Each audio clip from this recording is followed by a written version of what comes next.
People often ask me why I focus my time on early childhood.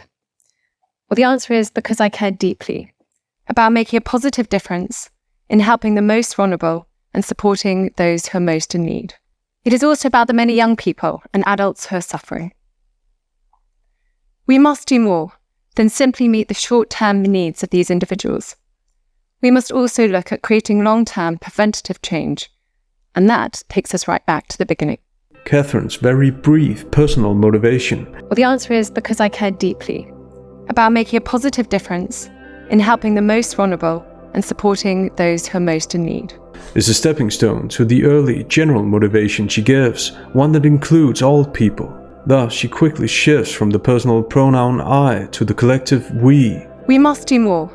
Rhetorically, these two factors, the brief personal motivation and early inclusion, make the speech relevant to the audience right from the get-go, and also give the impression that Catherine isn't there to hear herself talk, be applauded, or waste anybody's time. Somehow these deep-rooted needs aren't always met by the societies we're creating, and the effects are evident all around us, with poor mental health, anxiety, depression, abuse and addiction all too common. It's a fair assumption that people would agree that many people have much less than great childhoods that can lead to problems later in life. It's crucial that people can recognize themselves in the collective we Catherine uses and by inference presupposes. It isn't enough, therefore, to simply wish for a better world. We must acknowledge and address the root cause of some of today's toughest social challenges and work together to find better answers. Linguistically, this build-up to one of the solutions Catherine has in mind gives the impression that she's pragmatic, not a dreamer. This is the classic show, don't tell principle. Many people will go into great detail about their qualities and abilities, telling the audience what to think about them. What Catherine's doing is that she shows people who she is. Thus, she doesn't need to say that she's to the point and committed to the cause. The rhetorical style of the speech shows that she is. Prison was the best thing that happened to me, was what one prison told me on a recent visit. It allowed me time to be with me and consider my needs, my mind. I had never had a chance to do that before. I just didn't know I needed help, he told me. For many individuals like this, trauma, stress, and adverse experiences in their childhood has caused fundamental harm that they carried for years, and therapeutic interventions can help with the healing process. It helps us to understand our own behaviours. One of the most important characteristics of Catherine's presentation of personal experiences is that she's not at the forefront. With the direct quote she presents, the people in question are at the forefront, aside from a diminished self-focus. The effect of this is that she lets the people in question make the case for her. In this case, the specific solution, therapeutic interventions. This way, even if some people in the audience might not agree with the solution, she's defined the logical steps that have caused her to think like this, not based on her own opinions, but based on other people's testimonies. Why focus on early childhood if we care so much about these things later in life? Few people understand the true impact our formative years have had on shaping who we are today. That is why I decided to launch the Shaping Us campaign to raise awareness of and action on the importance of this critical time, because their social and emotional development helps them understand and value who they are. Catherine has a pattern of immediately substantiating her claims. When she made the case for therapy, she used people's testimonies as grounds, and now that she makes another claim, the importance of the campaign she's launched, she backs it up with observable facts. This habit of immediately grounding your claims and grounding your claims with observable facts at that gives your speech a distinct logos appeal to reason and rationality as opposed to subjective emotions that speakers often only express to be seen by people. Too often, pathos is used for the sake of image. Even if people might disagree with her solutions, Catherine's thought process is logical, making it easy for people to see what's led her to think the way she does. She doesn't rely on overly emotional intonation, theatrics, or anything of the sort, which linguistically makes her come across as serious and to the point. How does Meghan's speech compare to what we've seen? Let's find out. I am proud to be a woman and a feminist. Obviously, Meghan has the right to say she's proud of whatever she wants. However, when you do that as a speaker, especially when what you say has a hint of something ideological, you have to be prepared that a smaller percentage of both the on- and offline audience is going to feel addressed and included. I want to tell you a story that'll sort of give context to my being here and my work with UN Women. When I was just 11 years old, I unknowingly and somehow accidentally became a female advocate. Meghan goes directly to a personal narrative, which is about to take up the next 3.5 minutes, which is a lot in a speech that's 9 minutes long. This commercial, and the tagline said, "Women all over America are fighting greasy pots and pans." I went home and I told my dad what had happened. And he encouraged me to write letters. A month later, they changed it to "people all over America."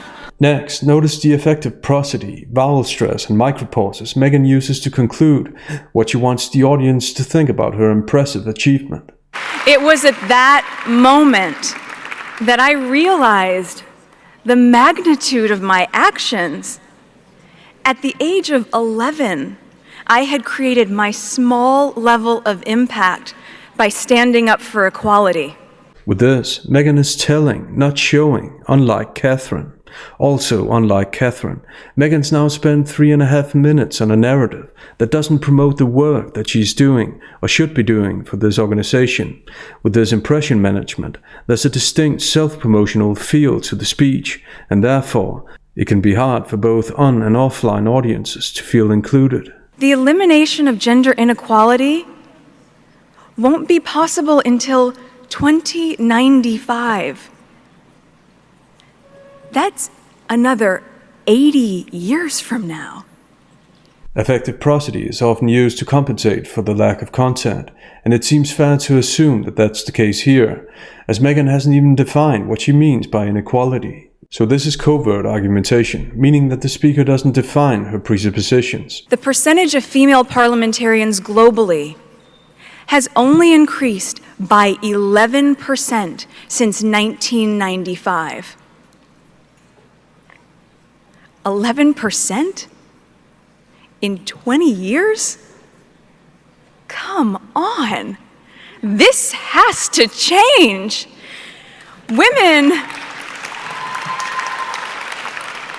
With this single statistic, Meghan's going for shock effect once again.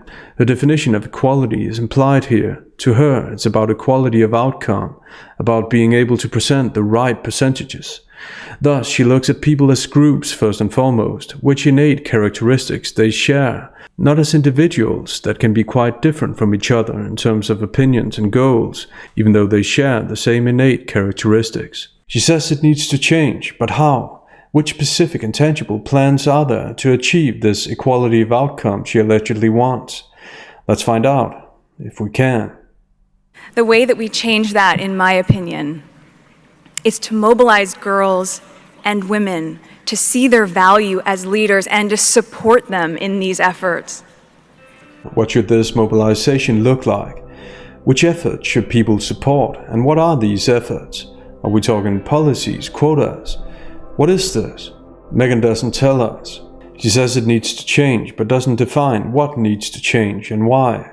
Unlike Catherine's speech, this speech doesn't have a strict claim ground structure. To have leaders, such as President Kagame of Rwanda, continue to be a role model of a country which has a parliamentary system comprised of 64% female leaders. I mean, it's the highest of any government in the world, and it's unbelievable. This is Meghan's go-to example in interview after interview. The highest percentage of female parliamentarians of any government in the world. The highest percentage of female political participants of any other country in the world, so 64%. Rwanda has the highest percentage of female parliamentarians of any government in the world, 64%. As if a number can be good or bad in itself. This shows a lack of reflection on Meghan's part, and thus a lack of depth to the speech. What Meghan deliberately doesn't factor in is that the primary reason for this overrepresentation is that the men in this country have died. Thus, having people applaud this number can come across as insensitive and even divisive. No matter what is she actually suggesting with this example? What solution is this example meant to bring about? Just as we need more men like my father, who championed my 11-year-old self to stand up for what is right. And what is right? If you agree with Meghan's complaint about the soap commercial, and if you don't, you're wrong and against equality.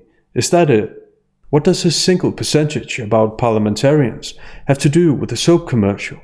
Women need a seat at the table. Where this isn't available, well then you know what? Then they need to create their own table. We need...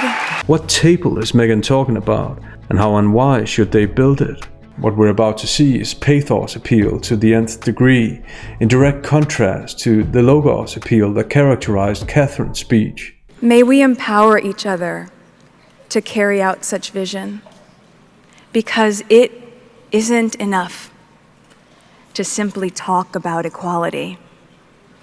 One must believe in it. And it isn't enough to simply believe in it.